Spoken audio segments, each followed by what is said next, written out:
Another week in the trial of the leader of the proscribed indigenous people of Biafra, Mr. Nnamdi Kanu, who is present in court for the day's proceeding. He rubs mind with his legal team before the commencement of the trial. At the resumed hearing, the third prosecution witness, an operative of the Department of State Services, during the trial within trial, dismissed claims that the department used threats of solitary confinement to extract statements from the defendants. Mr. Kanu had claimed that one Mr. Brown, a DSS operative, made a threat about solitary confinement. But the witness clarified that the names of the officers who took part in the interview are James, Ibrahim, and Collins, with no Mr. Brown among them. The witness maintains that the defendant was given preferential treatment and expressed shock at the allegations of using force to get him to make certain statements, including calling former President Goodluck Jonathan and former President Muhammadu Buhari unprintable names. According to the witness, the statements were allegedly made when he granted an interview with a US-based online medium, and it was during the same interview that the defendants used the term zoo to refer to Nigeria. The contentious items were 3 written statements made at the DSS headquarters by Kanu on October 23rd, 24th, and November 4th, 2015. The statements, along with video recordings of his oral statements on October 21st and 23rd, 2015, were also tendered. At this point, Justice James Omotosho ordered the conduct of trial within trial to clear the air on the admissibility or otherwise on the statements the defendant claims were gotten under duress. In the 3 footages played in court by the prosecution to prove that Nnamdi Kanu made his statements voluntarily, Mr. Kanu admitted being the founder and director of Radio Biafra. At some points during the trial within trial, Nnamdi Kanu took the witness stand to give evidence in his case. In his testimony, he claimed that he was denied access to his lawyers and struck by a DSS operative when he was picked up in Lagos in 2015. But the same operative later apologized on their way to the airport en route Abuja. Meanwhile, Justice James Omotosho has adjourned the matter till May 29th for the continuation of hearing and to deliver a ruling on the admissibility of the statements. All right. So Nnamdi Kanu's court case for today, being the 29th day of May 2025, has come to an end. Oh yes. Now, I'm going to read out for you what happened in court today, because I tell you, just as we saw yesterday, a lot of things went down in court today being the 29th day. But before I read it out, don't forget that tomorrow, being the 30th day of May 2025, is Biafran Day. Oh yes, so I'll be here live and direct, getting us all the information of everything that is happening in Biafra land. Oh yes, hey, don't forget, if you can, honor the dead by probably staying at home to honor them. Even if you cannot stay at home tomorrow, you can, in your prayers, pray for our fallen heroes, those that have fought for us to be here today. Oh yes, please do well. If not for anything, this night or tomorrow while praying, please do well to pray for them, because our fathers, our brothers, our sisters, they have really fought this fight for us to be here today and to be at this level we are today. So please don't forget, tomorrow I'll be here live and direct. All you need to do is just to subscribe to this channel, turn on your notification button so that I post a video, what happens, and you get the notification and watch it, right? Now, please, let's get down to what happened in court today. Now, from the news I got from Sarah Reporters, it says, Presiding Judge Justice James Omotosho made the decision after both the prosecution and the defense adapted their written addresses and presented oral arguments for and against the admissibility of the evidence in contention. The Federal High Court in Abuja on Wednesday stood out proceedings in the trial of the detained leader of the indigenous people of Biafra, IPOB, Nnamdi Kanu, to deliver a ruling on the admissibility of key evidence presented by the Nigerian government. Presiding Judge Justice James Omotosho made the decision after both the prosecution and the defense adapted their written addresses and presented oral arguments for and against the admissibility of the evidence in contention. The prosecution, led by Suraj Said San, is seeking to tender extrajudicial statements allegedly made by Kanu during his detention. However, the IPOB leader, through his counsel, Paul Erokoro San, had challenged the admissibility of the statement, claiming they were obtained under duress. Justice Omotosho had earlier ordered a trial within a trial to determine the voluntariness of the statements following Kanu's objection. The News Agency of Nigeria, NAN, reports that Kanu told the court that he was coerced by the officials of the Department of State Service, DSS, into making the statement. He alleged that he was denied access to his legal counsel, threatened with indefinite detention, and deprived of the daily hour of fresh air allowed to him due to his health condition. Kanu further claimed that a DSS investigator identified as Mr. Brown Okoaba, an assistant director of investigation, pressured him during interrogations and asked him to make incriminating statements about former President Goodluck Jonathan and former Governor Rochas Okorocha of Imo State. They asked me to say things that were not mine, Kanu told the court. He also alleged that he was held in an underground cell in solitary confinement and that the video recordings presented in court were edited to misrepresent the interviews. The Nigerian government, however, refuted all the claims of coercion. A DSS operative who testified as a prosecution witness denied Kanu's allegations, saying that the defendant was not subjected to any form of duress or maltreatment. The DSS operative further claimed that Kanu was treated with dignity during interrogation sessions, even being served bottled water, and that all his concerns were addressed promptly. He spoke voluntarily and truthfully in the interviews, the witness added, expressing surprise to Kanu's allegations. The trial within a trial was initiated to allow a court to assess the credibility and voluntariness of Kanu's statement before deciding whether they can be admitted as evidence. Kanu, who is facing charges related to treasonable felony, terrorism, and incitement, was first arrested in 2025 after jumping bail and fleeing the country. He was rearrested and returned to Nigeria in 2021 under controversial circumstances.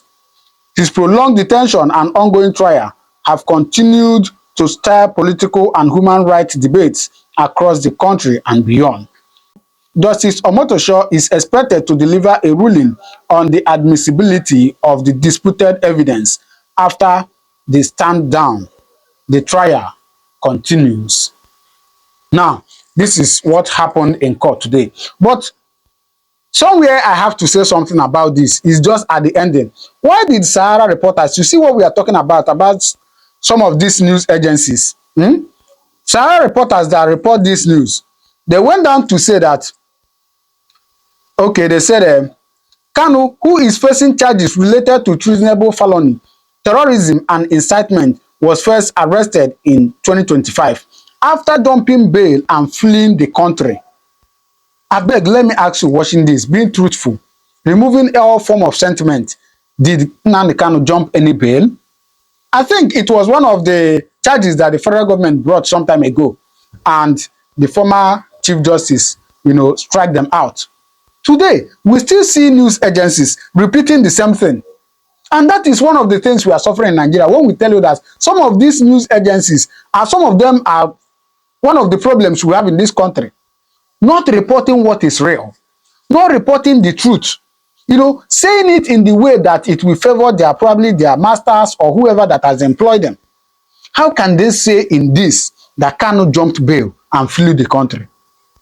There's a saying in Igbo land that also osisi na anu na ayegbuye okulu na mmadu no na ayegbuye no ya gbala oso. It is only a tree that hears that it will be cut down and the tree remains. But when you tell a human being, or when a human being hears that they are planning to kill him, he will certainly run away. Now, they went down to say again, he was rearrested and returned to Nigeria in 2021 under controversial circumstances. Under controversial circumstances. They don't want to say the circumstances by which Kanu was returned to Nigeria. Anyway, please, I beg you, this is what happened today. So we wait I think the next court case will be on the 6th of June, next week, Friday. Yes, so please, I'm going to be here live and direct to get you all the update of what is happening. Don't forget, tomorrow is the 30th day of May, Biafran Day. All right, I'll be here live and direct to get you whatever that is happening in Biafra land. Do not forget to pray for our fallen heroes. Now I'm going to allow you to watch this, analysis that was given by our brother. Then after watching it, you do well to drop your comment on the comment section what you think about this video. I'm here always to get your information. So please watch this. They are still insisting now to hold an innocent person. Something is happening secretly. Over-attracting publicity, over-attracting international communities. What is actually, eventually, happening in the court of law in Nigeria. I'm aware of an attorney general that is coming from either America or Europe to actually see a court that is still trying someone that a whole Supreme Court has set free. Don't mention the very airport that was destroyed. They cannot mention one out of the whole police stations and command all over Nigeria. The DSS testifier could not mention one. See, let me tell you, Nnamdi Kanu, Nnamdi Kanu, onye ndundi Igbo, Ohamadike one, has no case. That's why you see this case dragging, still be overstretching. I don't know what I understand. Because the man in question is innocent. That's why Omotocho is entering into agreement with Nnamdi Kanu's legal team not to leak anything out to the media. Is that how to handle a case? Is Nnamdi Kanu being tried secretly? It's not a secret trial. Why are they hiding? What are they hiding? What they are hiding is that they don't want the whole world to be hearing the kind of magic, dramatic magic taking place in the court of appeal in Abuja. See, let me tell you, it has gotten to a stage that Nnamdi Kanu will come out and it will surprise federal government of that. It's over-attracting publicity, over-attracting international communities. What is actually, eventually, happening in the court of law in Nigeria. I'm aware of an attorney general that is coming from either America or Europe to actually see a court that is still trying someone that a whole Supreme Court has set free. I don't know what I understand. A testifier that cannot bring a single fact is allowed to wear masquerade. Tell me the reason why he is hiding his identity. If actually he knows he's saying the truth. Who is the man behind the mask is the general question. A paid mercenary, a paid policeman or soldier man, a paid Igbo man or Yoruba man, a paid Hausa man or Fulani man. Yes, they're hiding something. They don't want to reveal it, but only Nnamdi Kanu knows. No, I'm telling you the truth. It will surprise you all. That man is a paid mercenary, somebody from Biafra, a Biafra witness, testifier, who does not have anything to say. So you come to testify, you will not prepare your work well. You must come with documents to back your testimony up. You cannot just go there, start vomiting bullshit without telling the whole world the facts, dates, figures, where everything happened in the past. Come out with facts and figures. That is when people will at least believe you. It does not. See, let me tell you, our democracy does not entail transparency and accountability. That's why you see people masquerading around, trying to sway justice for sake of selfish interest. Say, trial of Nnamdi Kanu is a tribal antagonism. No, I'm telling you the truth. Because I don't see the reason why that certificate that was tendered before the Supreme Court is being retendered again in this current. What is this? Previous charges are still reoccurring back.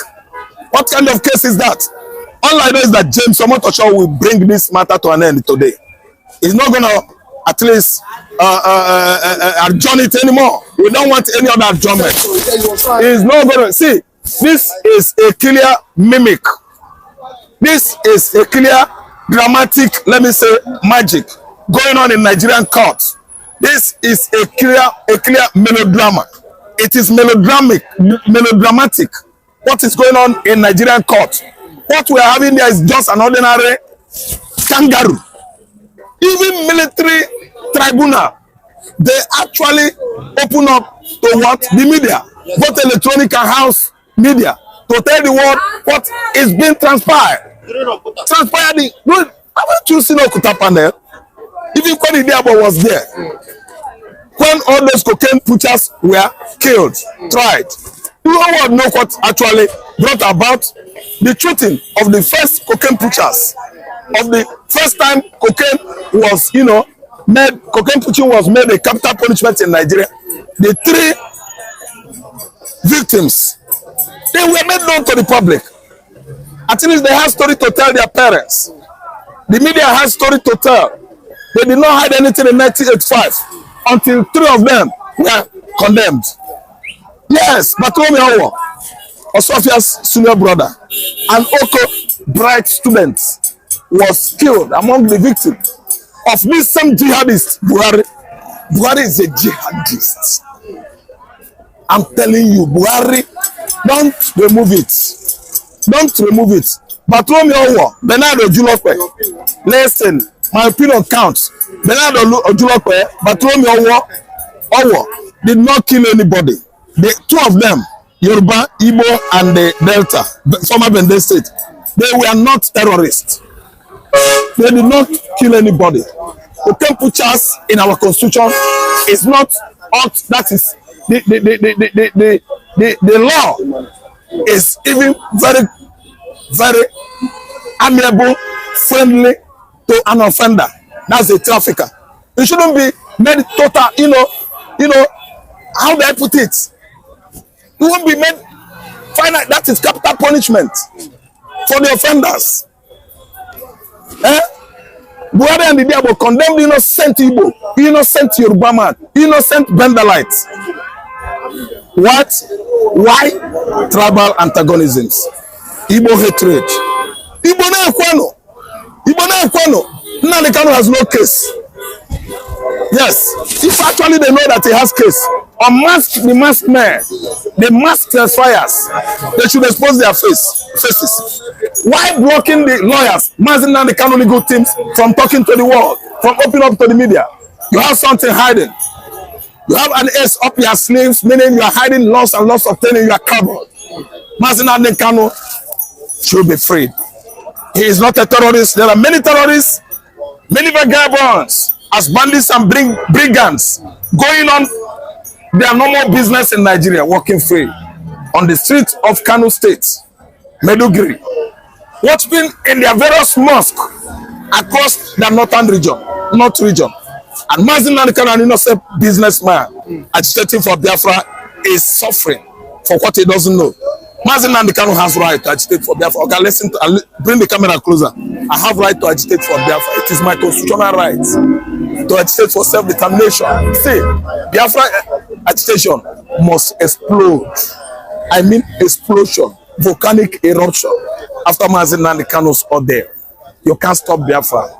Listen and listen well. We know they see well Nigeria. You can't stop a country that was existing almost 1,000 plus years ago, before inception of Nigeria, in just 111 years ago, 1914. You are telling me that a country that was here more than 500 years before Federal Lugard and his wife came and told us, Nigeria area. Okay, I'm not a Nigeria area man, I'm a Biafra man. Time shall come when all Igbos will pick up agitation business as their normal, let me say, transaction. Okay, but a lot of Biafrans worldwide are so upset. People in diaspora, people in Nigeria, agitation for Biafra is going to be a normal transaction, daily transaction. Agreement is now trying to pet injustice. Having agreement now is like what? Suffocating justice. Having agreement now is just like putting perfume on perfume on cheat, excretion. Second about perfume. That's why they're having agreement. Law is law, internationally and nationally. If not culpable, it is what? Acquittance. Yes. If not culpability, I mean the law. It means guilty. Are you guilty or not guilty? No or yes. Nnamdi Kanu isn't. He wasn't. Currently, he isn't. He has denounced it. He has renounced guilty. Guilt. I'm telling you, it is written all over him. He has been teaching and tutoring and lecturing these people in the courtroom about Nigerian law, about international law, and they still insisted. during Buhari administration. They are still insisting now to hold an innocent person. Something is happening secretly. They don't want to leave an innocent man, but I know that the forces that will remove Nnamdi Kanu will chop Nigerians from the jail. Yeah. And could anything happen to him, we will know. Two tortoises, which one is male or female? Okay. Tortoise. You can see the reproductive appendulum of the tortoise. Let me say the production organ of the tortoise. Because of the child, it is covering it up. But if anything happens to that man or Amadika one of Igbo land, we will know two tortoises, which one is male or female. Okay, but you know, we know that the case was adjourned today. But for a fact, Nnamdi Kanu counsel team asked for adjournment because of what? Because they said they want to bring a video to the court where the DSS, current DSS and DG Ajola Ajayi said that what the citizens have the right to protect themselves. That if you see someone that want to kill you, you also try to kill the person. And it's not different from what Nnamdi Kanu said. Do you think with this video, do you think Justice Omotoso will be convinced that Nnamdi Kanu said the right? That's why they are hiding many things, because I know that the DG of the current DSS in Nigeria here has actually uttered that word. He told us, you, all Nigerians, go and pick weapon to defend yourself against the Fulanis. He told me now, take me to court. I will tell her, una go invite him now. Una go invite me, go stay. I go yanam. Okay, you told me, you instructed me. Meaning, if you get gun here with me, I should defend my gun with documents, isn't it? So police station, so federal government agencies gave me and handed over this document for me. That is it. That's what the only thing Nigerians needed now. Get your gun and defend yourself. One useless native Fulani from Mali will knock on your door one day and disalive you, unalive you, buy you. Render your children either motherless or fatherless. And we are here looking for Fulani government. Fulani man will allow Mali man to come and be killing Nigerians, and Fulani man will distance himself. I don't know him. He's a Fulani man. Are you not a Fulani man? Are you people not the same? You dress like him. You carry AK-47 like him. You are telling me you are not Mali Fulani. Mali Fulani rear cattle. You rear cattle. Wandering from place to place. You are telling me you are not Fulani Mali. So Igbos in Gabon, Igbos in where again? Anya, Baranda Po, Equatorial Guinea, Cameroon. You will tell me that they are different Igbo. So they are different Igbo. If I see them, I will avoid them. Say this one are different Igbo. Igbos scattered all over the world. Yorubas all over the Yoruba in Brazil are the same Yoruba. Yoruba in Cuba, Yoruba Jase, Yoruba. Okay, I know something. Oh, you people should live in Nnamdi Kanu. Something is wrong with you. Someone must know what we are agitating for. Nigeria is not working. Allow Nnamdi Kanu to continue his business. You are not feeding his wife. You are not feeding his family. You are not even paying his bills. What is the need of interrupting the young man? And he has stopped doing the beautiful work we've known him for good 48 months now.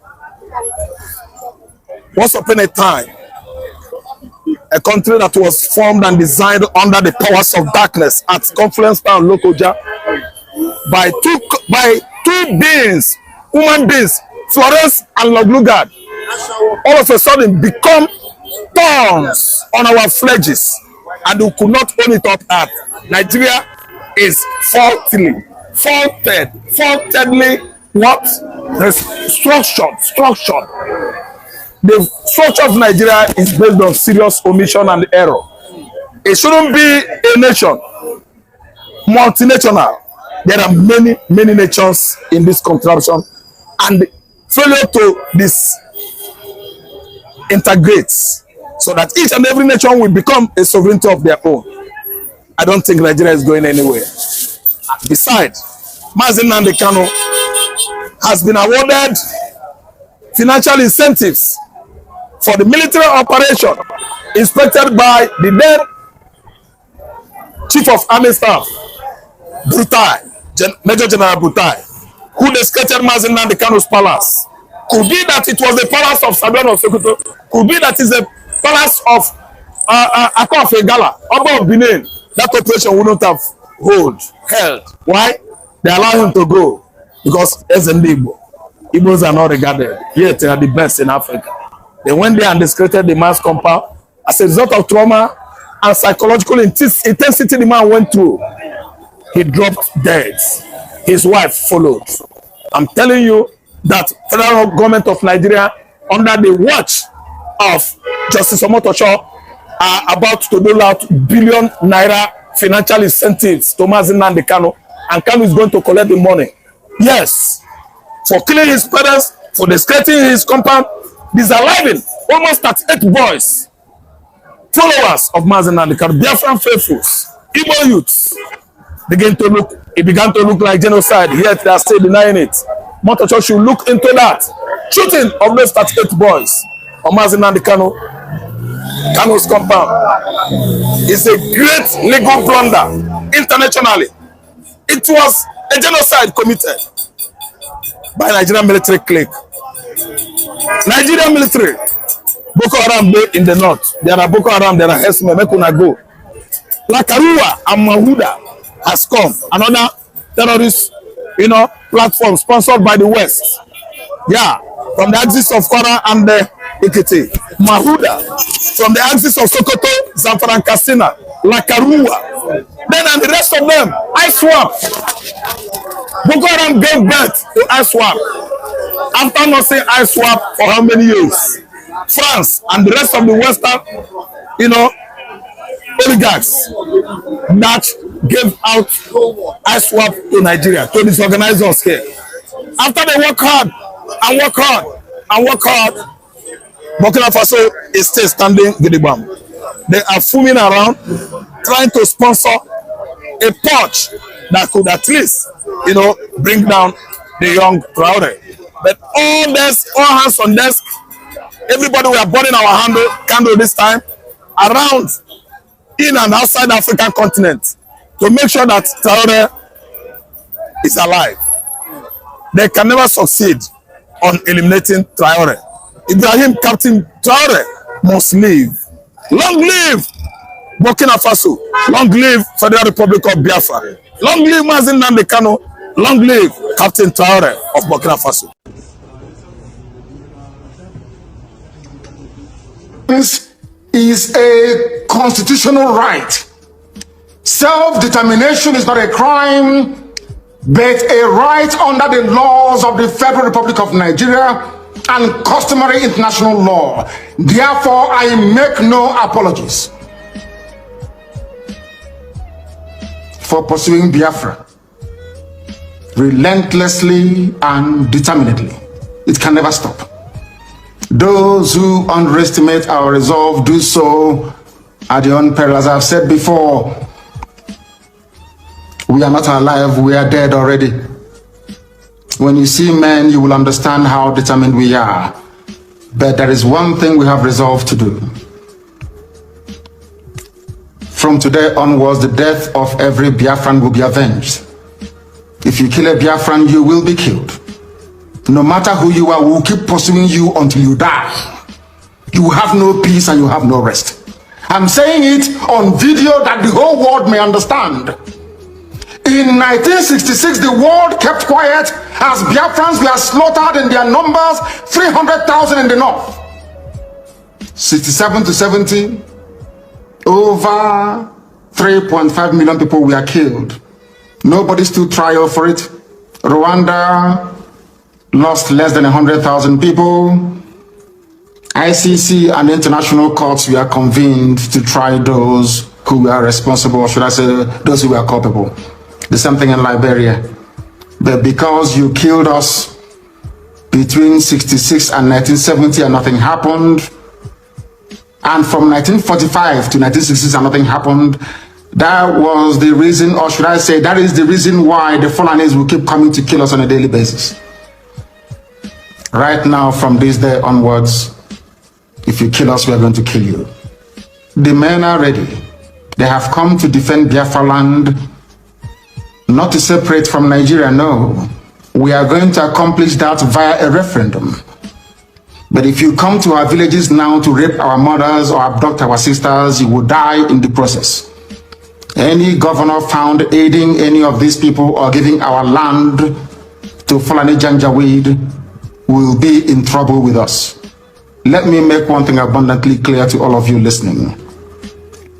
We have resolved to die for what we believe in. And our belief is simple, very, very simple, that we are going to defend the land of Biafra with all our might. Not in pursuit of secession, as the idiots would say, but in pursuit of the defense of our land so that our mothers can go to the farm without the risk of being raped and torn to pieces. Some of you saw what happened at Uli. How a very beautiful young Biafran lady went to the farm and never came back. She was not only raped, her body was mutilated, cut into pieces and strewn all across her farmland.